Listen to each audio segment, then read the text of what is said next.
sur Backseat, bonsoir à toutes et à tous, merci d'être avec nous pour cette émission extraordinaire. Merci le public, vous êtes magnifiques, bienvenue à vous. Merci d'être avec nous pour Backseat. Ce soir, on va parler politique, comme tous les jeudis soirs sur Twitch. Bienvenue à vous qui nous regardez en direct. Bonsoir le chat, vous êtes avec nous sur le plateau, on vous voit, vous êtes beaux. Merci à vous.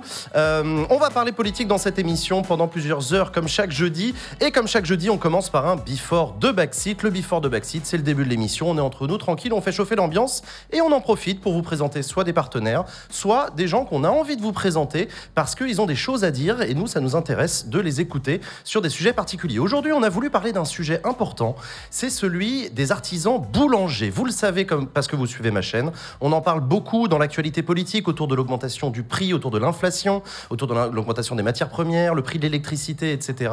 Les boulangers ont des choses à dire, les boulangers sont dans des situations difficiles en ce moment, le gouvernement passe son temps à en parler, eux aussi ont des choses à dire, et moi, j'y connais foutre rien en boulangerie, donc c'était important pour moi d'être avec ces belles personnes qui sont venues et je vous remercie d'avoir accepté mon invitation. Un très beau plateau de Before aujourd'hui. On est avec Olivier. Bonjour Olivier.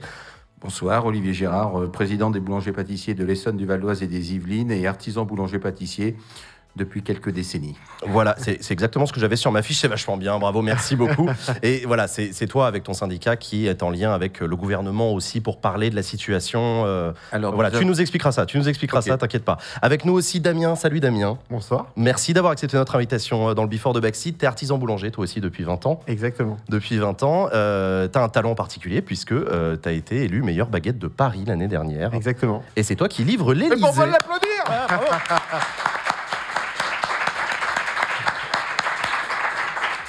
Et c'est toi qui livres l'Élysée. Tout à fait. Donc dans leur réunion, ils ont des petites baguettes, des petits bouts de pain pendant qu'ils discutent du prix de l'énergie, par exemple. Exactement. Grâce à toi, écoute, tu vas nous raconter ça, tu vas nous parler de ça. Avec nous aussi Audrey. Salut Audrey. Bonsoir. Merci d'avoir accepté notre invitation. Toi, tu as fait des études de droit. Oui. Et à la fin de tes études de droit, tu as décidé de rejoindre la boulangerie familiale et de la reprendre. C'est ça. Et aujourd'hui, tu la gères. Oui. Elle est où cette boulangerie? À Levallois. T'es à Levallois. Ok, d'accord. Et merci à vous trois. On sera aussi tout à l'heure avec Nicolas en visio. Nicolas qui est connu sur Twitch parce que c'est lui le boulanger de Twitch. Il est nantais. Il fait son pain en direct sur Twitch. Salut Nicolas, tu m'entends? Bonsoir, oui, je t'entends. Eh ben super, merci à toi Nicolas. Donc je le disais, toi tu es sur Twitch, merci. Tu pétris ton pain en direct sur la chaîne Boulangerie Respect, c'est ça? Respect pas. Voilà, vous aurez le lien dans le chat qui va vous être mis, vous inquiétez pas par les modos.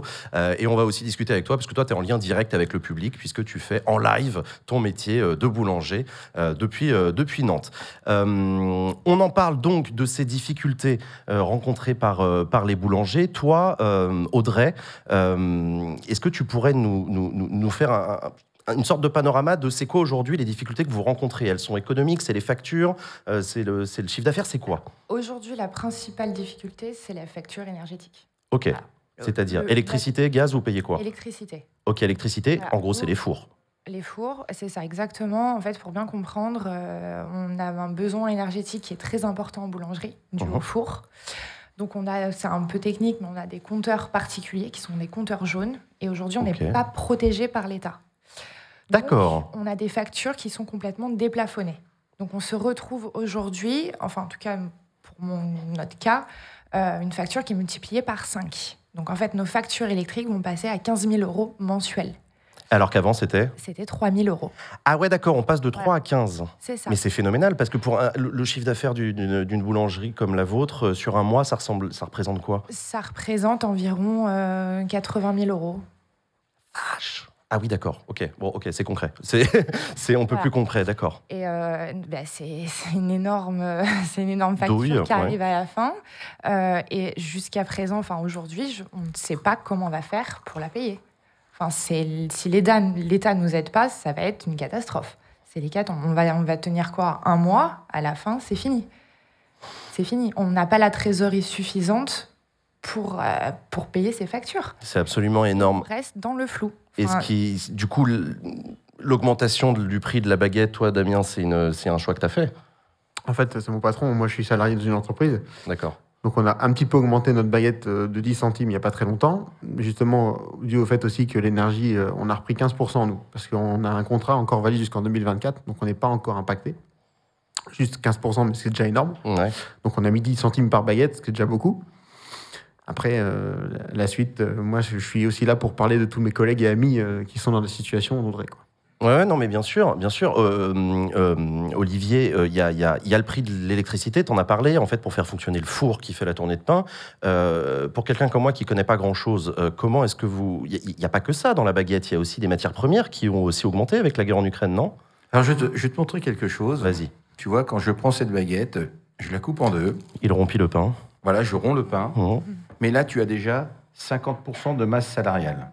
Okay. Ça veut dire que pour panifier, donc panifier, c'est un terme qui est unique aux boulangers-pâtissiers dans le monde. Panifier, c'est fabriquer du pain, donc de la farine jusqu'à sa pose sur le comptoir. Cette fameuse baguette, donc là, il y a 50% pour le salarié et ses cotisations sociales. Ok, voilà. D'accord. Donc, ensuite, il te reste ceci. Donc, il y a une partie pour le boulanger, bien sûr, mais il y a les matières d'œuvre. Parce que ça, c'est quelque chose qu'on a subi également. Parce que, à savoir, comme disait l'autre jour, j'ai écouté tout vient de l'Ukraine, sauf les salaires. C'est-à-dire ça veut dire que, en fin de compte, tout a augmenté, sauf les salaires. D'accord. Tu vois le jeu de mots qui a été eux-mêmes fait sont pas... là-dessus. Oui, c'est ça. Et je pense, tu vois, que l'ironie est là, parce que une ironie caustique, parce que il faut savoir qu'il y a un moment, il faut arrêter de se moquer des consommateurs et des chefs d'entreprise. En fin de compte, des Français. Pourquoi parce qu'aujourd'hui, sur l'énergie, là, Audrey vient de nous parler de la hausse abusive. Parce que c'est abusif, hein, on voit bien que c'est de la spéculation. Après, moi, je l'entends bien. Hein, je veux dire que des personnes, que des personnes investissent. Voilà, il y a des dividendes, etc. Ça me pose pas de problème. Chacun fait ce qu'il veut pour gagner son argent, tant que c'est pas sur le dos des autres. Mais là, en ce moment, on spécule. Et en tant qu'artisan, boulanger, pâtissier et défenseur des artisans, je suis aussi un consommateur. Ouais. Et je me dis aujourd'hui, il ne doit pas y avoir deux catégories de consommateurs.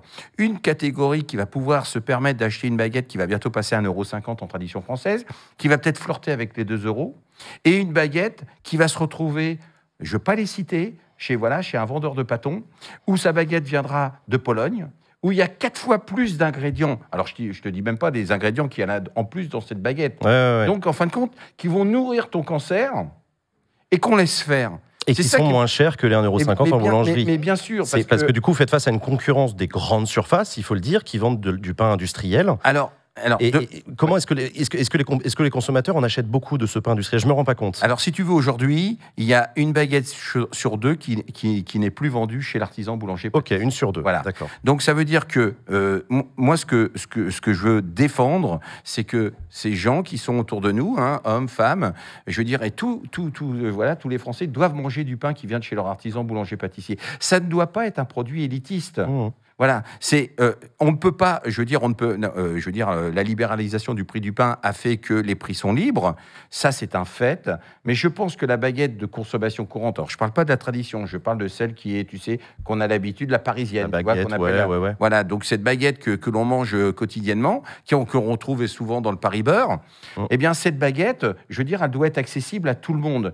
Imagine une baguette à 1,50 €, t'en prends 2 par jour. Ouais. Ça fait 3 €. Ça fait 100 balles à la fin du mois.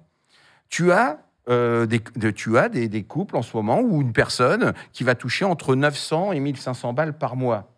T'imagines le budget pour le pain, ouais. Voilà. Donc c'est impossible. Ouais, non, je suis d'accord avec toi. Cette personne, elle se retrouve confrontée sur quelque chose que l'État met en place depuis des décennies. Ça veut dire la malbouffe. Ouais. Et en fin de compte, indirectement, on les induit à aller vers la malbouffe.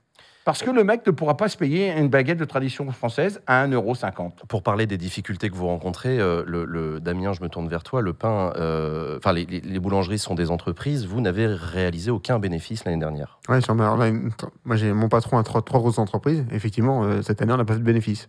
Dû aux hausses de matières premières et d'énergie. Ouais. À l'équilibre, donc pas possible d'investir, d'embaucher plus, de racheter un nouveau four. C'est exactement ça. C'est tout à fait ça, oui. Et donc, du coup, ça c'est. Et vous avez quand même augmenté le prix de la baguette pour arriver à cet équilibre. Pour le coup, on sera négatif. D'accord. Et comment ça se passe du coup du côté des banques qui peuvent vous accompagner éventuellement pour des prêts, etc. Eux-mêmes, à mon avis, je te vois sourire, Audrey. Ça les fait marrer les banques de vous recevoir? Et ils vont pas. Enfin, pour eux, on est des entreprises dangereuses. Ouais. Comment ils peuvent nous suivre alors que, on va avoir du mal à payer nos factures? Si on ne fait pas de bénéfices, on n'a pas de trésorerie, comment ils peuvent nous aider? Ils vont pas vouloir. Pour eux, c'est un pari trop risqué. Et donc, toi, ça a un impact direct sur toi, Audrey, parce que tu es devenue gérante du coup de cette boulangerie que tu souhaites reprendre. Mais c'est un engagement sur l'avenir énorme. C'était un but que j'avais avec mes parents.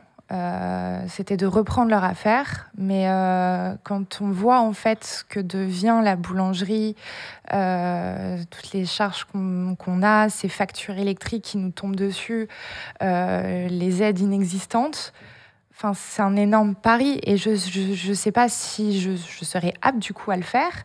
Je vois mes parents là sur leurs dernières années qui triment comme jamais. Enfin, c'est inhumain de travailler comme ça. On nous laisse complètement nous étouffer et couler. Et reprendre une affaire comme ça, c'est très compliqué. Moi, j'ai 32 ans, je pourrais rebondir. Je me fais pas de soucis pour moi. Par contre, mes parents, ils arrivent proches de la retraite. Si demain ils perdent tout, ils n'ont rien. Et les clients n'ont plus leur boulangerie. On n'a pas d'aide, on n'a pas de chômage. Non seulement il y a des villes, des villages qui perdent leur centre, leur cœur de ville, et en plus, on a des êtres humains qui sont derrière qui vont tout perdre. Et ça, on a l'impression qu'au niveau de l'État, on vous donne un peu d'aide. Histoire de nous faire taire un peu. Mais on ne va pas se taire parce qu'il y a trop d'enjeux derrière. Pour les générations futures, les générations futures connaissent que des baguettes sous plastique en grande surface. Il y a un problème. C'est pas possible, on ne peut pas imaginer la France comme ça. D'autant que les générations futures sont de plus en plus sensibilisées à leurs méthodes de consommation. On parle, changement climatique, biodiversité. Donc, on voit aussi beaucoup de gens s'interroger sur ce que je mange, comment je le mange, etc. Donc, ça a du sens aussi. Bien sûr, on nous dit qu'il faut, faire attention à ce qu'on mange, manger mieux, consommer mieux. Mais si d'un autre côté, on tue l'artisanat français, comment on va pouvoir se nourrir ? À part être comme des moutons dans des grandes surfaces, c'est pas possible. Au bout d'un moment, il faut que l'État réagisse, il faut qu'il nous aide, parce qu'on ne peut pas s'en sortir seul comme ça. On va se battre jusqu'au bout, mais il faut quand même que l'État soit présent et qu'il nous soutienne, et qu'il soutienne l'artisanat français. Ils ont voulu la soutenir en mettant la baguette au patrimoine mondial de l'UNESCO. C'est vrai. Ah, c'est magnifique, c'est très beau, mais elle va finir au musée du Louvre, la baguette, clairement. Parce que s'il n'y a plus de boulanger...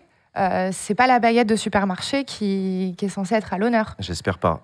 En parlant justement de ces comportements de consommation, Nicolas, toi qui encore une fois donc fait ton pain sur Twitch, tu fais un pain un peu spécial. Toi, tu as voulu faire un pain particulièrement adapté. On a perdu le son. Non, vas-y, c'est bon. Excuse-moi, vas-y. Continue.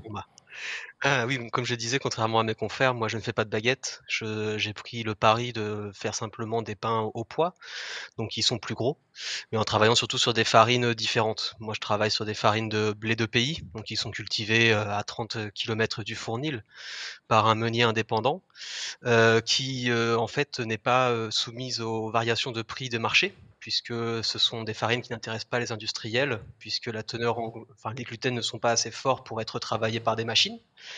Donc ça fait que moi, contrairement à mes collègues, je n'ai pas eu d'augmentation sur le prix de ma farine, ce qui m'a permis de ne pas toucher à mon prix. Et à côté de ça... Et le prix de l'électricité, lui, il a augmenté ? Alors, là, tu vois, ce matin, je suis dans ma boîte aux lettres récupérer ma facture. Pour l'instant, ça n'a pas bougé. Mais moi, je suis sur un micro-fournil. Donc, j'ai des factures d'électricité de l'ordre de 250 € par mois, en hiver, quand je chauffe. Donc, on est vraiment très, très loin de ce que Audrey disait, des factures de 5 000 €. De 3 000 €, pardon. Et est-ce que tu vois un changement de comportement du côté des clients qui cherchent un pain particulier, qui sont prêts à mettre parfois peut-être un peu plus d'argent dans un meilleur pain ? Ou est-ce que tu constates toi aussi que pour des raisons de pouvoir d'achat, les gens vont chez Leclerc acheter une baguette de merde ? Alors pour l'instant non, moi je le remarque pas parce que ma clientèle me reste fidèle. Par contre, quand j'ai repris les streams là, début janvier, après les fêtes, les premières questions qui sont tombées, c'était le prix de l'électricité. Tout le monde chatte, tous mes habitués venaient me poser la question et j'ai eu beaucoup de témoignages, alors pas vraiment de particuliers, mais plus d'autres boulangers qui me racontaient ce que Audrey vient de dire en fait, des factures x8, x10, ce qu'on a vu arriver déjà depuis la Belgique en octobre-novembre, des boulangeries qui fermaient et qui se prenaient des énormes augmentations. Et nous, ça arrivait en décalé en France. D'accord, ok. Est-ce que vos clients, c'est des discussions que vous avez avec eux quand ils viennent Oui. Et alors, ils sont comment ? Est-ce qu'ils gueulent en disant « Ah, ça a encore augmenté » ou est-ce qu'ils disent « Courage les gars, on pense à vous » ? Non, c'est plutôt... ne fermez pas. Donc ça fait plaisir. Ouais, c'est intéressant. On c'est bien, on s'en souvient. Ouais. Ok, d'accord. Vraiment. Ça aussi, c'est un truc que vous pouvez en témoigner. Il y a un rapport à la clientèle. Nous, ils ne nous parlent pas trop du prix. Enfin, personnellement, nous, ils ne nous parlent pas du prix. Quand on l'a augmenté, il n'y a pas eu de... Enfin, personne n'a rien dit. Mais c'est vrai qu'ils sont inquiets pour nous. Enfin, on en parle tous les jours avec eux. Et ils sont là derrière nous. Et heureusement, on les remercie d'être là. Parce que pour l'instant, c'est notre seule force, c'est notre clientèle. Heureusement qu'ils sont là. Olivier, Olivier, on en parlait un petit peu hors antenne. Vous avez des discussions du coup avec les pouvoirs publics sur cette situation-là. Votre syndicat, est-ce que vous avez obtenu des avancées? Est-ce que vous avez un dialogue qui s'est installé ou est-ce que vous vous sentez même pas écouté? Alors, si on est écouté, je veux dire ça, on est écouté, c'est un fait. Notre Confédération nationale de la boulangerie et pâtisserie, représentée par son président Dominique Enrec, je veux dire, lui bosse en amont, je veux dire, depuis 8 mois, parce qu'on est vraiment au courant de cette situation qui allait nous tomber dessus. La problématique qui s'est passée, c'est que en 2020 et 2021, suite au Covid, les prix énergétiques n'ont jamais été aussi bas. On était à 5 € du kilo, 50 balles du méga. Donc, à 5 € du kilo, il y en a beaucoup qui ont fait des contrats. Donc, ces gens-là, et puis heureusement, je veux dire, vont être touchés sur juin 2023. Donc, on les entend pas, ils rentrent pas encore dans cette formule de défense. Ah, tu veux dire qu'il y a une bombe à retardement? On va arriver en juin prochain où ils vont tous découvrir leur nouvelle facture ou leur nouveau contrat? Et c'est pour ça, oui, donc ça va jusqu'en 2024. Mais là, malheureusement, il faut penser aussi à nos confrères qui, eux, sont par tacite reconduction et manque de peau pour eux. Je veux dire, ils se retrouvent avec ces augmentations, pour moi, qui resteront toujours abusives. Il y a des aides qui ont été mises en place. Évidemment, le souci que l'on rencontre à chaque fois, c'est on se demande si on comprend la problématique des professions que l'on va défendre. Je veux dire, quand nos élus nous écoutent, parce que moi, je rencontre énormément de députés, de sénateurs. On est sur 3 départements. J'ai les 3 préfectures avec des DP, etc., direction départementale aux populations, etc. Ces gens-là nous convoquent, etc., et nous disent « Ah bah c'est super, on a fait des aides aux boulangers, vous n'allez pas vous plaindre. » Mais le problème, c'est pas de se plaindre, c'est que quand tu as x5 comme chez Audrey, le souci, c'est que même si tu as 20% sur la partie énergie, donc il faut savoir qu'à chaque fois, on va pas prendre du départ de la facture que tu avais précédemment, on va partir déjà à 18, et de 18, tu vas jusqu'à 50. Bon, et de là, tu as 20%. Ouais. Donc, t'imagines, ça fait déjà, ça restera, même si tu descends, ça descend à 20, à quand même x3, x2,5, x3. C'est énorme. Quand tu payes 3 000 balles ou 2 000 balles d'électricité, on va te dire tu payes 4 000 balles. Là, on a des simulations qui sont faites. Alors évidemment, on nous dit à chaque fois c'est tronqué, etc. Mais je veux dire, les boulangers, ce ne sont pas des abrutis. Hein. On n'est plus en 1940 où on disait tu feras boulanger parce que t'es grand, fort et bête. Je veux dire, les mecs maintenant réfléchissent. Ils ont des experts comptables, ils ont des personnes qui réfléchissent. Il y a des endroits. Voilà, complètement. Donc il y a un moment. Ouais. Il y a un moment, les questions qu'il faut se poser, c'est que là, il y a des choses qui sont mises en place. En plus, on crée une concurrence déloyale, comme je disais tout à l'heure. Le problème, c'est que tu vas avoir toutes ces chaînes qui sont en tarif bleu, qui, eux... Alors, tarifs bleus, c'est des tarifs réglementés, voilà, mais qui ne sont pas donc les tarifs jaunes comme ce que vous avez, qui sont... Ok, d'accord. Comme tous les particuliers qui sont ici, sont en tarif bleu, donc ils sont en dessous de 36 kilos. Ouais. Donc, c'est ce qui gère, ta maison familiale. Et tu as également du 36 kilos pour certains boulangers qui n'avaient pas, des gros fours, etc., comme l'expliquait tout à l'heure notre ami nantais. Et ces gens-là passent, mais ça représente 10%.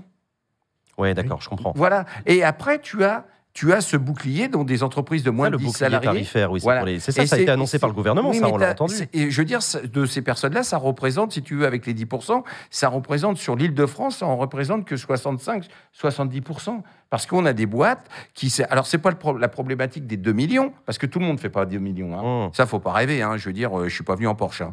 Le truc qu'il faut savoir, c'est que sur ces fameux 2 millions, c'est pas ça la problématique. C'est qu'on est sur les moins de 10. Oui, moins 10 salariés. Oui. Alors que c'est la majeure partie des boulangeries, si je ne dis pas de bêtises. Eh ben, tu as entièrement raison. Ok. Non, c'est la majeure partie, mais il y en a 30% qui sont au-dessus des 10. Ah, d'accord. Et eux ne peuvent plus y prétendre. Non, effectivement. Et donc, eux rentrent dans ce fameux amortisseur électrique. Ouais. Donc, là où je te parlais des 20%. Et dessus, tu peux rajouter ce fameux guichet.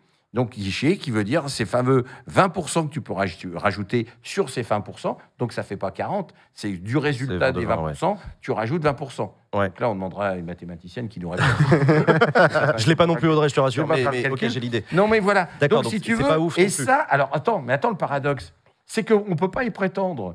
Parce qu'un boulanger qui est en face de toi, là, n'est pas là, on nous dit, mais attention, comme tu viens d'expliquer, au règlement climatique, etc. Nous, on fait attention, on fait attention à la perte. Ouais. Je veux dire, le flux tendu, pour ceux qui ne savent pas ce que c'est cuire tout au long de la journée, pour que le consommateur ait du pain chaud. Parce que voilà, pour avoir une baguette croustillante toute la journée, c'est pas en s'entend à 7h du matin. À 13h, elle est assise. Hein. Moi, quand j'entends qu'une baguette dure 36 heures, je veux bien qu'on me la montre. Hein. Mais bon... Le souci, c'est que on veut que le consommateur mange du pain frais toute la journée. Il est clair que le flux tendu fait en sorte que ton four, tu peux garder un étage, parce que maintenant, avec les fours électriques, tu peux te permettre de cuire toute la journée. Mais on se retrouve avec ce fait qu'on est en dessous des 3%. Alors, ça, c'est quelque chose qu'à chaque fois, personne ne comprend. J'ai du mal à comprendre, je t'avoue. Je vais te l'expliquer. Vas-y. Tu as ce qu'on appelle un bilan ou comment ça s'appelle, comment ça s'appelle ? Un bilan comptable, un résultat. Comptable. Ouais. Voilà, un bilan comptable. Tu dois pas, pour être bien, il faut être à 3% en charge énergétique, en charge fixe énergétique. Des charges fixes. D'accord, mais donc, on est largement au-dessus, là, avec... Et donc là, nous, à chaque fois, on est en dessous. Voilà. Mais on nous dit que pour pouvoir en bénéficier, c'est que faut que tu sois 3% supérieur en 2023, mais que tu sois également supérieur aussi en 2021. Donc, comme on est tous entre du 2,45 et du 2,95, t'as compris ? Je commence à comprendre. On n'en bénéficie pas. Ok, d'accord. Alors, c'est un peu technique. Non, mais je vois ce que tu veux dire. C'est qu'en fait, parce que, encore une fois, moi, je suis un acteur extérieur, je vois ça de loin. Je vois un ministre de l'économie, Bruno Le Maire, qui vient en direct à l'Assemblée, sur Twitch, expliquer qu'on va protéger, tous seront protégés. J'invite les artisans, les chefs d'entreprise à s'inscrire au guichet unique, etc., à renégocier leur contrat d'électricité. D'un point de vue extérieur, je peux me dire, ça a l'air d'être géré à peu près, ce truc-là. Alors là, tu viens de dire quelque chose de très important. Ce fameux... Il y a Audrey qui voulait dire un truc aussi. Excuse-moi, Audrey, vas-y. Non, c'était juste par rapport, pour revenir au guichet, c'est bien beau de nous proposer, parce qu'en fait, c'est les deux aides. Hein. Ils nous proposent l'amortisseur. Donc, on a 10% après une augmentation de 500%. Donc, autant dire, on tient une semaine de plus, hein, clairement. C'est une petite goutte d'eau. Hein. Et le deuxième, donc là, c'est le guichet. Sauf que le guichet, comme a dit Olivier, le problème, c'est que nos factures énergétiques représentent moins de 3% de notre chiffre d'affaires. Sauf que pour avoir ce guichet, il faut que ça soit plus de 3%.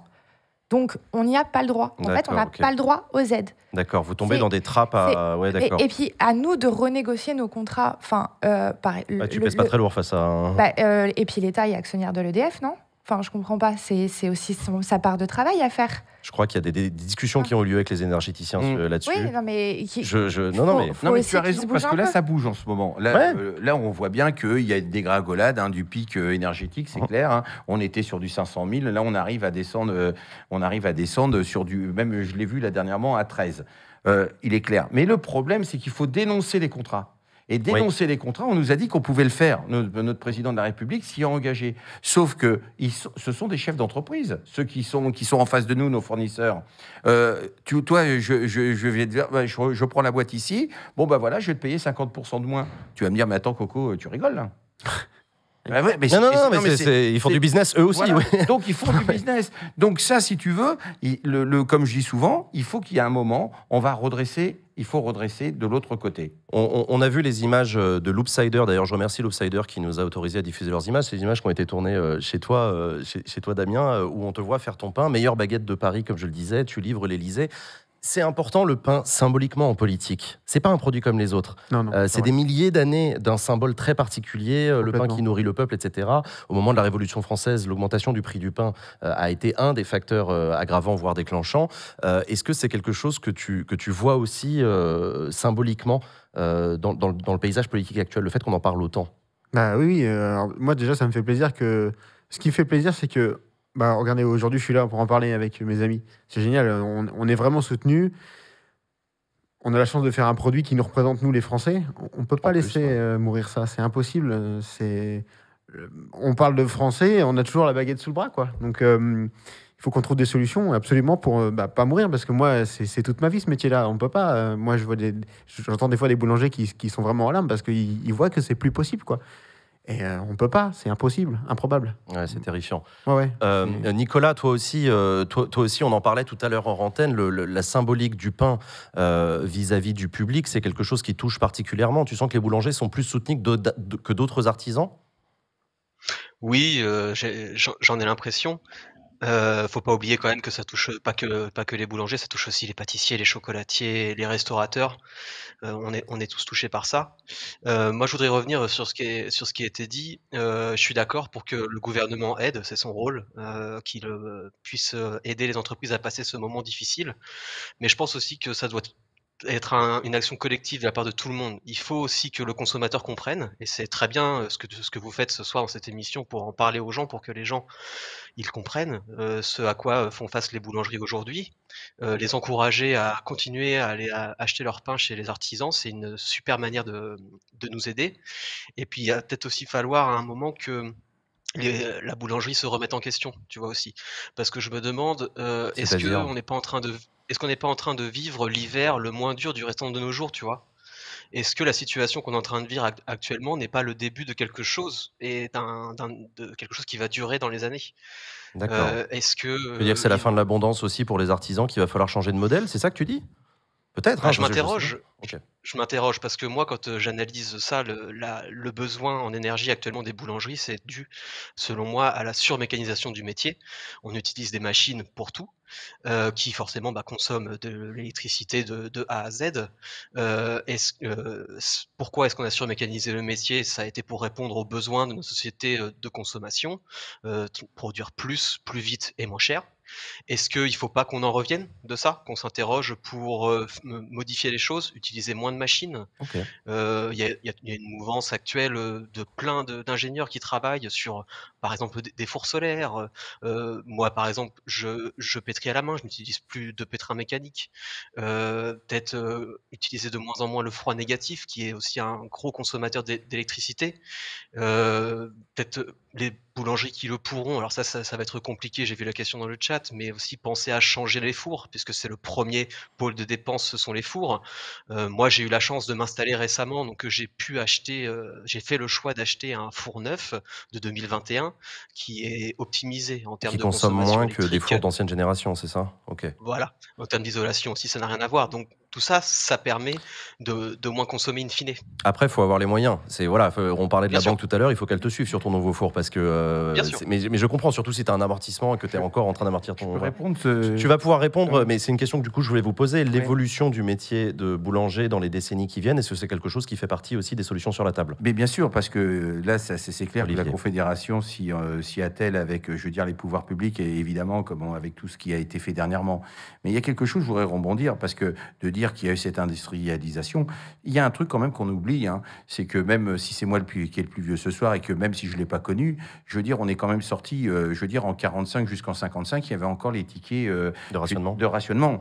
Quand on a mis en place, je veux dire, avec le plan Marshall, qui malheureusement n'a pas été assez encadré parce qu'il y en a certains qui ont dû se gaver encore derrière avec ça, mais il ne faut pas oublier que quand le plan Marshall a été mis en place, il ne faut pas oublier que la population française était en train de crever de faim. Il n'y avait pas assez à bouffer. Donc, automatiquement, oui, on est parti sur l'industrialisation pour fournir plus rapidement, je veux dire, aux besoins des Français. Ça fait partie d'une réflexion globale sur la mutation de l'économie. Audrey, je te voyais faire la moue quand on avait parlé de four solaire. Ouais. Bah oui. À Levallois, le soleil, on est comment ? Voilà. Non, mais c'est pas ça. C'est un petit peu comme on nous a dit, le four à bois, quoi. Enfin, Voilà. le bois, je l'expose où, moi, à Levallois Enfin bon, je veux Faire des bien. plaintes des voisins et Mon tout. père a 60 ans en train de mettre les stères. Enfin, c'est complète. Enfin, il y a des choses qui sont quand même. Je veux bien qu'on revoie le métier, il y a des choses à revoir, c'est normal, c'est l'évolution, c'est comme tout, mais pas au détriment aussi de notre profession. Et de la qualité de travail. Et de la qualité, et la qualité de travail. Enfin, faut pas oublier quand même que le boulanger, le matin, il y en a, c'est minuit, 2h, 3h du matin. Alors, c'est bien beau de tout faire à la main, de pétrir, je veux bien, les consommations ont aussi peut-être changé, le nombre de population a changé. Enfin, je vois mal comment un boulanger va tout faire à la main aujourd'hui. Hein. Non, mais écoute, en tout cas, c'est très beau et très honorable ce qui est très important, c'est qu'il ne faut pas s'opposer, comme vient de... C'est comment notre ami Nicolas. Il ne faut pas s'opposer, comme le fait Nicolas, de dire, voilà, on peut revenir que sur pétrissage à la main, etc. Je veux dire, voilà, il y a de la place pour tout le monde, ça c'est clair, il y a de la place pour tout le monde. Je veux dire, pétrir maintenant, moi je pétris en vitesse lente, voilà, c'est pas parce que je vais mélanger qu'à la main, mon pain sera meilleur, etc. Il faut surtout pas se remettre les uns sur les autres. Ce qu'il faut surtout comprendre... Je cherchais pas à nous remettre les uns sur les autres. Non, mais je donnais simplement des exemples de pistes de réflexion. Bien sûr, mais c'est pas, je veux dire, on peut pas du jour au lendemain de dire, voilà, parce qu'il y a des boulangeries en Ile-de-France, il y a 5000 boulangers, je veux dire, il y en a quelques-uns qui ont choisi aussi ton process, de faire, au plus court, mais toi, je veux dire, comme je le dis toujours, et même tous ceux qui sont présents, chacun est libre de son choix. Voilà. Et tant qu'il fait du bon et du beau, il n'y a pas de raison que de dire qu'il y en a un qui est meilleur que l'autre. Ça, faut jamais l'oublier. Et surtout, moi, ce qui me fait le plus, c'est surtout notre présence ce soir. C'est surtout moi ce qui me chagrine le plus, c'est qu'on a bousillé notre parc nucléaire français où il y avait notre indépendance. Alors, c'est pas le sujet ce soir. Si tu veux pour en parler. Tu me diras, ça fait partie du sujet, et c'est un sujet, les questions énergétiques. Non, mais tu as raison. Les artisans boulangers font partie des clients de l'électricité, donc tu as raison, c'est totalement lié. Mais je te propose de te réinviter, parce que là, on arrive déjà à la fin pour en parler de ce sujet-là. Moi, je suis client, peut-être pas suffisamment d'ailleurs, de mon boulanger de quartier. T'as du pain là ce soir. Il y en a. Merci, ça fait plaisir. Mais voilà, pour les personnes qui regardent cette émission, qui vous écoutent depuis tout à l'heure, qui disent ah ouais c'est hyper emmerdant, etc. Qu'est-ce qu'on peut faire à notre petite échelle? On a des petits bulletins de vote, ça c'est cool, mais on va pas être amené à voter avant longtemps. Qu'est-ce qu'on fait? Achetez votre pain chez votre boulanger. C'est quoi? Qu'est-ce que vous dites? Et qu'ils en parlent aussi, parce que pour l'instant, là c'est nous les boulangers, on en parle, mais si aussi les particuliers se mettent à en parler, ça aura encore plus d'impact. Et que voilà, qui nous protège aussi, parce que l'un comme l'autre, on a besoin des consommateurs et ils ont besoin de nous aussi, je pense. Donc, voilà. Je suis complètement d'accord, c'est ce que j'allais dire. Damien, t'es d'accord? D'en parler, surtout continuer malgré tout de venir acheter son pain, quoi. Ok, très bien. Alors, Olivier, déjà, un conseil à donner? Je tiens à remercier déjà tous les journalistes que l'on entend depuis 6 semaines qui parlent du pain. Oui, c'est pas de la lèche, c'est de dire bravo parce que vous en parlez. Tu vois, ce soir on en parle. Ça me fait plaisir que les jeunes s'associent, je veux dire, au fait que le pain c'est plus l'aliment de base, mais c'est un aliment plaisir. C'est un aliment nutritionnel. Et surtout, faut pas oublier que c'est nos politiques en fin de compte. Et mais c'est pas pour faire de la politique, mais on vote, comme tu as dit, on vote des personnes. C'est à eux, aujourd'hui, ils s'aperçoivent qu'on est dépendant de l'Europe sur notre électricité. Et là, quand j'entends avant-hier qu'il y a encore une personne qui était contente qu'on allait démanteler une centrale nucléaire, alors qu'on se débatouille pour y arriver, je me dis, il y a un moment, les gars, il faut peut-être vous réveiller. Je veux dire, aujourd'hui, moi, quand je pose la question, je pense que le charbon a tué plus que le nucléaire. Voilà, le seul accident nucléaire qu'il y a eu, c'est Tchernobyl. Voilà, c'est Fukushima aussi, mais non, Fukushima. Ah non, pas du tout. C'est un tsunami. Il y a eu aucun mort qui sont dus à la radioactivité. À la radiation, je suis d'accord avec toi. Excuse-moi. Ça pose des questions sur la sécurité de nos approvisionnements. Là où ce que je veux dire, juste une dernière chose sur le nucléaire. Il faut savoir que le nucléaire, je veux dire, moi je suis pour l'énergie l'ENR. Il n'y a pas photo. Mais quand tu vois que les centrales, toutes les pales que tu vois qui, au détriment dans d'autres pays, ça a coûté 150 milliards pour 3% d'électricité quotidienne. Ça fait peut-être partie du panel de solutions en plus du nucléaire. Oui, mais sauf 150 milliards pour 3%, excuse-moi. Le parc nucléaire aussi, il a coûté un paquet. Je suis pas anti-nuc. 150 milliards, c'est 2 centrales nucléaires. Ouais. et ça produit plus. Merci à tous les trois d'être venus dans ce Before de Backseat. Merci à toi, Nicolas. Je rappelle qu'on te retrouve sur la chaîne Twitch Boulanger Restec. Voilà. Merci à vous trois. Merci. On se met un petit générique et on continue l'émission Backseat. À tout de suite. Merci à toi.